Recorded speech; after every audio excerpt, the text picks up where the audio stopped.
Hi, it's Amy. Join me as I interview our co-host, Dr. Cheryl Priest. We're going to talk about what grabs at our soul, things like character strengths, and why it's never too early or too late to lean into the things that you love. I can't wait for you to listen. Welcome to another episode of This Was Supposed to Be Easy. We've had these conversations on at least 1,000 car rides and thought it might be time for other people to join us. This is Cheryl. And my name's Amy. And today we're going to do something a little bit different.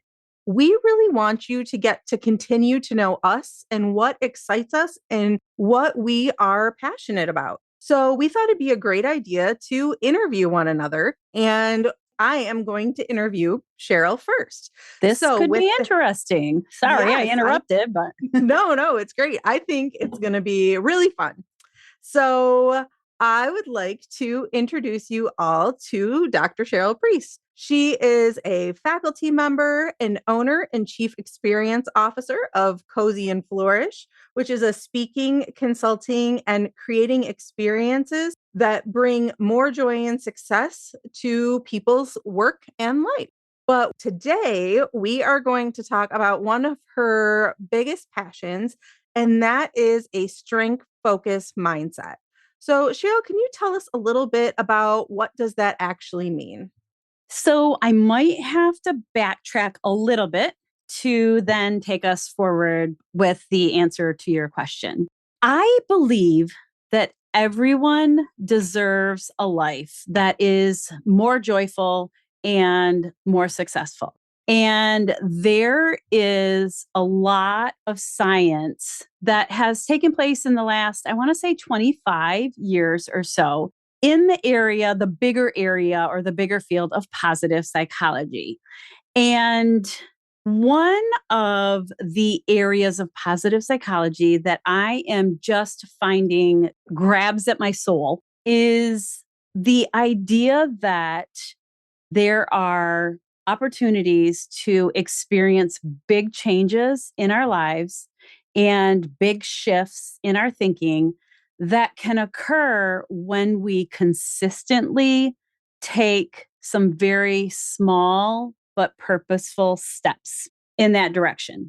So, putting that with the idea of strengths focused mindset comes from my learning and reading and growth and digging from the VIA Character Institute. And in a real small way, I'll just sum that up by saying that through research, the VIA Character Institute has determined that there are 24 specific strengths that are evident, and it doesn't change as you look at people in countries around the globe. And each one of us has every single one of those 24 strengths, but they are in a different order for you than they are for me. So the way that they say that is that we each have our own unique constellation of strengths, which ones float to the top, which ones maybe sit more in the middle, and which ones are the lesser strengths. And I'll give you more details, I assume, as you ask me some questions, but I just want to sum up that little piece of information by pointing out that I said stronger strengths or higher strengths, middle strengths, and lesser strengths, because the idea is that we're looking at our strengths. We're looking for opportunities to use our strengths, live a life that has more of our signature strengths present. And it's not about looking at where we think we had the lowest score or the lowest types of strengths and how to be better at those. It really does focuses in on what you naturally do well, what you naturally feel more happiness and joy because you had the opportunity to be using that strength. Does that make sense? It does. It sounds like you're saying that instead of trying to build up what we're deficient in, it's taking what we already have a natural ability to do and make that even better. Right. So when I say that I believe everyone deserves a life that is more joyful and successful, I am also saying that everyone has the opportunity to craft a life, build a life that is more joyful and successful. And that can start at our youngest age, at our youngest children. There are specific steps and actions that can help move the compass towards the north, I'm going to say, Yeah. to upward spirals kind of thinking. So, as we're talking about this, you are clearly very knowledgeable. And, this isn't a knowledge base that just pops up overnight. So, can you share with us when you started to get interested in the strength-based approach, and then kind of how have you developed or continue to develop that interest along the way? When I first think about that question, my gut answer is that I discovered it and became very interested in around 2020 as I was working on my certificate in applied positive psychology. But you and I both know that we've had conversations about this. And because you're so good at asking me questions, at one point in time, it hit me almost, like I ran right into a brick wall that my interest in this really developed way back in 1999, the year 2000, something like that. And at that point in time, I was an early childhood professional and I was in an administrative role and I was trying to help our program work through some struggles that we were having. I was working on my doctorate degree and doing an applied process where I wanted to fix something that meant something meaningful to me and helped the place where I was working. And I thought a lot about what that topic might be and some world events that occurred, namely 9/11, which Mhm. takes, a lot of people might not have been alive then, but I was. And that happened at the same time as I was thinking about these problems at my work. And I just kept thinking about, what is it that could help the situation at work? Was it practices in the teachers? Was it the ability to negotiate with other adults? Was it something we could do very specifically with the children because I worked in early childhood? And then 9/11 happened and I added to those questions, what is it that caused people to want to do this much harm? Mm. And how could we start to counteract that before it ever starts? Hmm. And early childhood, I think, is the magical place where a lot of great work can happen. So, wow, your question was, when did I start thinking about it? And so I truly go all the way back to the dissertation work that I did in that time period between 1999 and 2003. And because of those questions and because of those events, I actually did my dissertation on character strengths in young children and how we might engage them during their time in preschool in a way that would help support and build strengths versus frustration and anger and all of those things. Yeah, 25 years is a long time to focus. And it sounds like it's really kind of, you mentioned before about spiraling upwards. This topic is really kind of spiraled in and out of your life multiple times. Wow, you're right. So it You're right. means you're on the right track if it keeps coming back around. It was meant to be, Amy. It was. So you've talked about these, kind of, I think you said before, like 5 strengths, 4 or 5 strengths that are your character strengths. Would you tell us a little bit more about what your strengths are and how you have chosen to use them? Sure. I will start by saying that there is this amazing free survey on the VIA Institute for Character website. And I actually will be providing a little challenge for you at the end of this episode, as well as a link to take this survey if you're interested. The beautiful thing about this survey is that after answering questions, which takes about 20 minutes, you receive a free report or your profile. And that profile takes the 24 strengths and puts them in the order that they believe they are for you as an individual based on the way that you answer questions. And I will say that they also very specifically give you that freedom to say, oh, I'm not too sure about this one. And take another character strength that you're like, this really is one of my, like, I love it when I get to spend time being this way and move it up, right? So you're able to shift those around in any way that you want. But the key is that you have a set of signature strengths.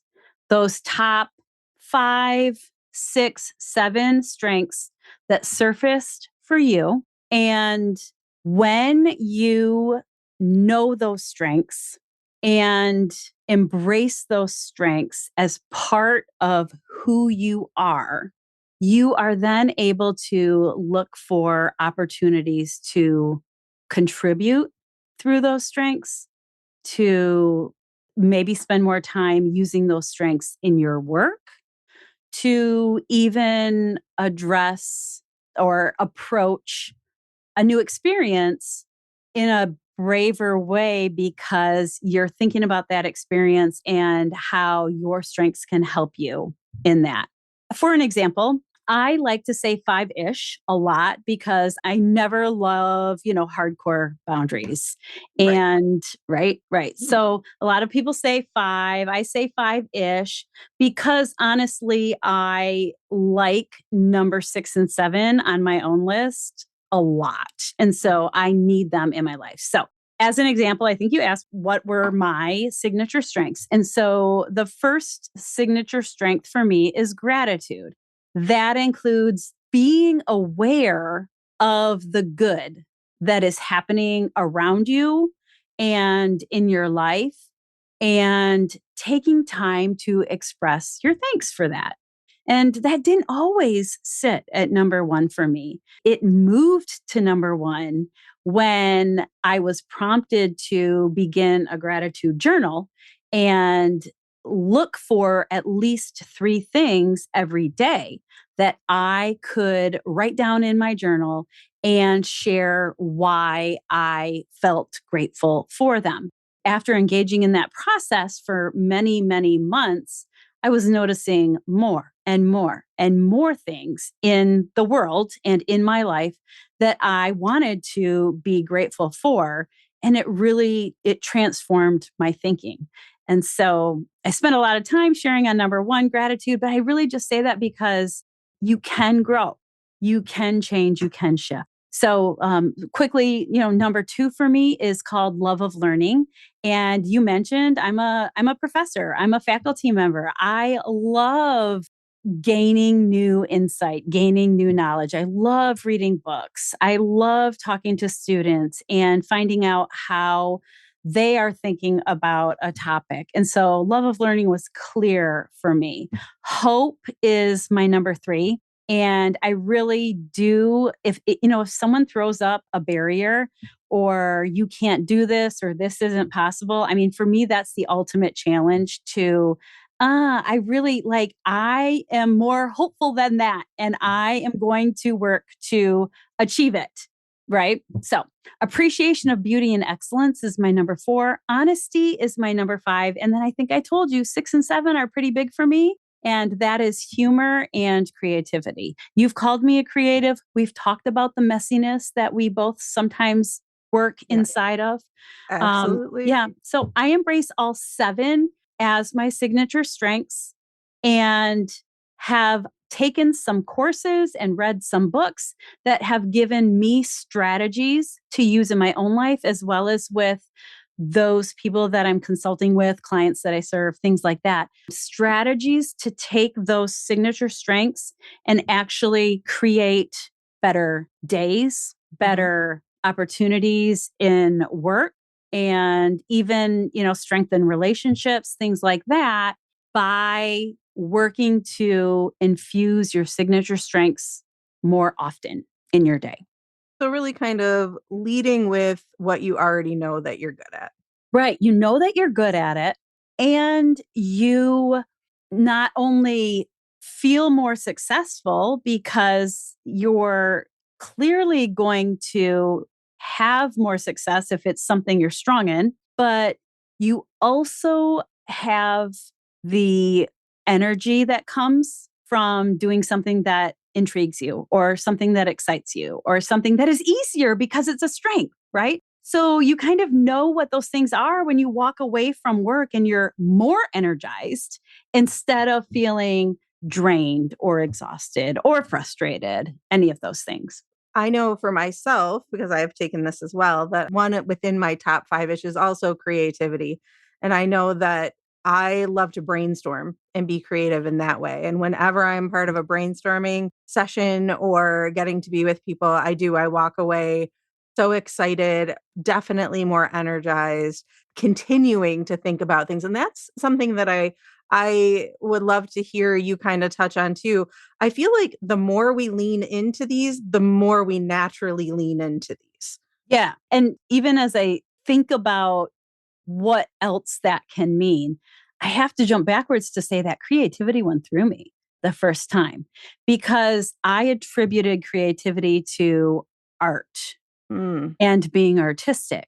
And for decades, I have said, my mother was an art teacher. My two of my siblings were art minors in college. My brother met his wife in the pottery studio.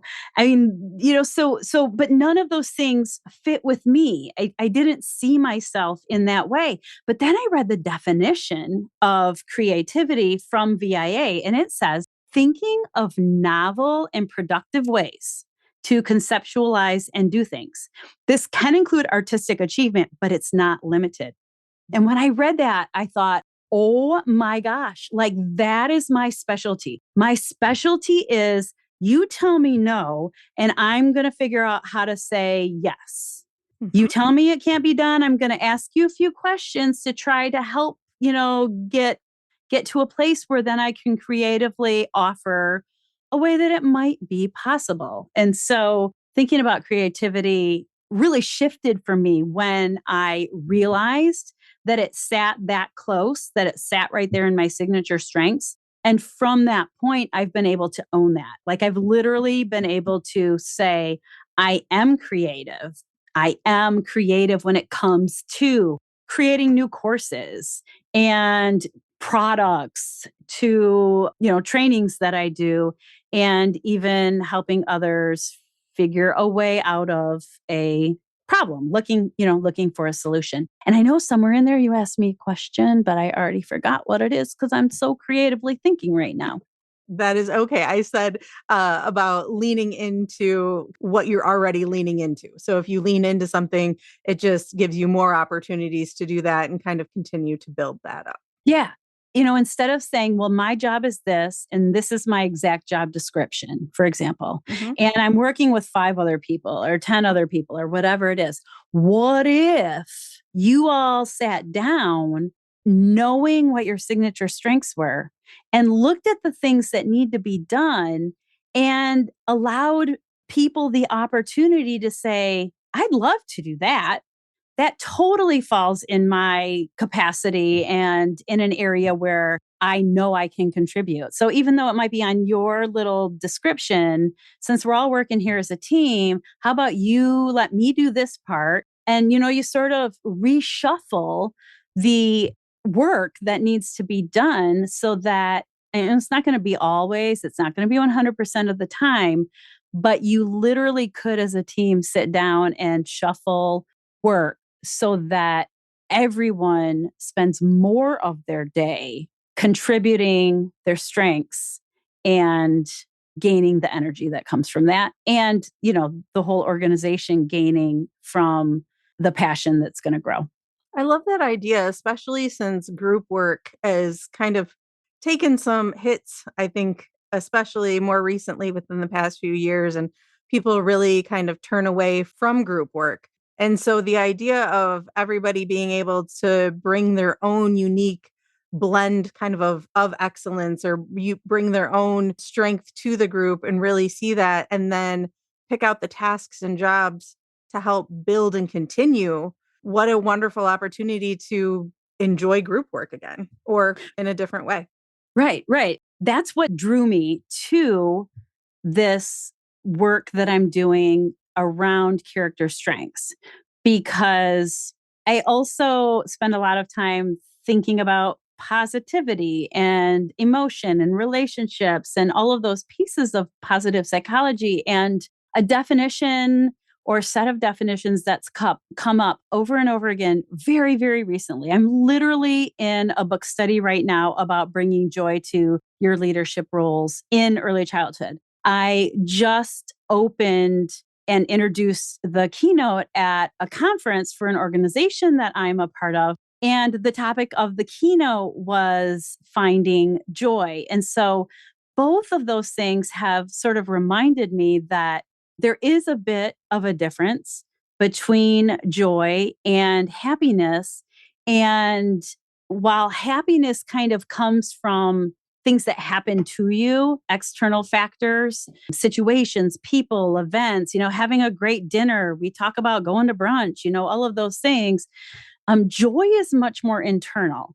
It's almost a state of mind because it's connected to doing that inner work and knowing what your strengths are, knowing what your values are, and then aligning your life with them. And that's exactly what I'm talking about, like trying to align your work with your strengths. And I know that we don't have a whole lot of time left, right? But, something that I just want to add to that is the piece that I said about I don't think there's ever a point in your life when it's too late. When it's too late to grow an understanding of what your strengths are. And you might be walking around saying, I'm strong at this, I'm strong at that. But there's really an eye opening experience in taking the survey and seeing what the survey suggests as your top strengths, and Mhm. even really looking at what strengths are, right? Like looking at that list of 24 strengths and seeing what those strengths are. But there's such a mindset shift by doing just some few small things that you could be 85. You could be 52, like me. You could be 4. And I also then, I'm on a mission to help those who work with young children understand very specific, fun, easy Mhm. ways that they can help young children know what their strengths are. Okay, so imagine being 4 and knowing that you're strong or you have a strength in this, this, and this. And having a teacher that encourages you to label that and name that, to ask you questions so that you're able to say, I'm good at this. I'm really funny or humorous. Mhm. So I would love to, tell a few jokes at group time or, whatever it is. But to have young children begin to own their strengths and change their vocabulary so that they are embedding those strength-based words into the sentences they're sharing, the offerings that they're making in play or in friendship building and all of those things. What would be different in elementary school? What would be different in high school? What would be different in every phase of life and all of the experiences that are a part of those phases if more and more people approached them with a strength based mindset instead of looking for problems and looking for, because that's too natural, right? We look for problems, we look for things to complain about. But if we've actually built a habit of speaking our strengths infusing those words into our language and offering services, offering our strengths to others in different things that are happening. I just believe that our days, our communities, our schools, our world would be more joyful and be more successful. Wow, I have to back up just one second and say I don't know if I've ever heard joy and happiness described or defined in quite that way. The idea of happiness is something that kind of happens to you, but joy is that internal being of who you are. And I love that. And then also the key takeaway that you don't have to reach a certain age to wait to see what you're good at, and that you can actually really kind of lean in as a child, think of all the things you're good at. So then, maybe by that time we hit that self-critical voice at 3rd or 4th grade, instead of saying like, I'm an artist because I draw, and then all of a sudden we're like, "Oh, I'm not an artist anymore because so and so is so much better at art than I am." That we can still continue to see ourselves through that lens of whatever it is we are good at and continue to do those things. Yeah, yeah. And I love that this is research backed, right? So there's research that has documented not only the 24 strengths, but also practices that can help build those strengths. And, and it continues to grow, right? So there's practices that can help children. There are steps that can be taken in the workplace or in relationships. And so there's so much to dig into. You know it, that we're going to keep talking about this. It's going to come up in many more of our conversations because the more strategies, sometimes they're called interventions, Mhm. but I sometimes that word even feels a little negative. I don't know. But I've tried many of these interventions. I tried them last year with a group of freshmen that are on our campus. I have embedded them into the study tours that I lead to other countries so that as we leave our country as a group, we do it knowing who has what strengths to contribute to our group travel and our group experience. And this semester, I even added it to one of my introductory classes I'm teaching at the university so that every student begins the game that they're playing in my class with a map, a strategy map that includes their signature strengths. And you just see you just see the shift happen. You see a different mindset when you approach something with, let's grab on to my strengths and let me share them and let me allow others to do the same. And so I will say that I mentioned a link to the survey, and I am going to leave a link that will take you to that survey. And there's opportunities you can get your list for free, your Mhm. 24 signature strengths for free. The website does offer some deeper detail if someone wants to pay money, but that is not a part of me. That's what they have as an offer. Sure. So I love to just think of opportunities to take what you've learned and try some stuff.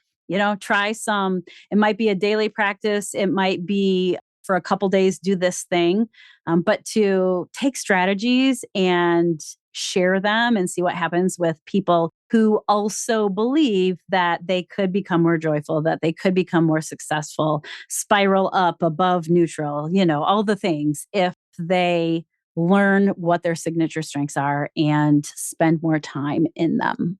Well, I can absolutely feel the excitement and the passion that you have for the strength focused mindset and the character strength specifically.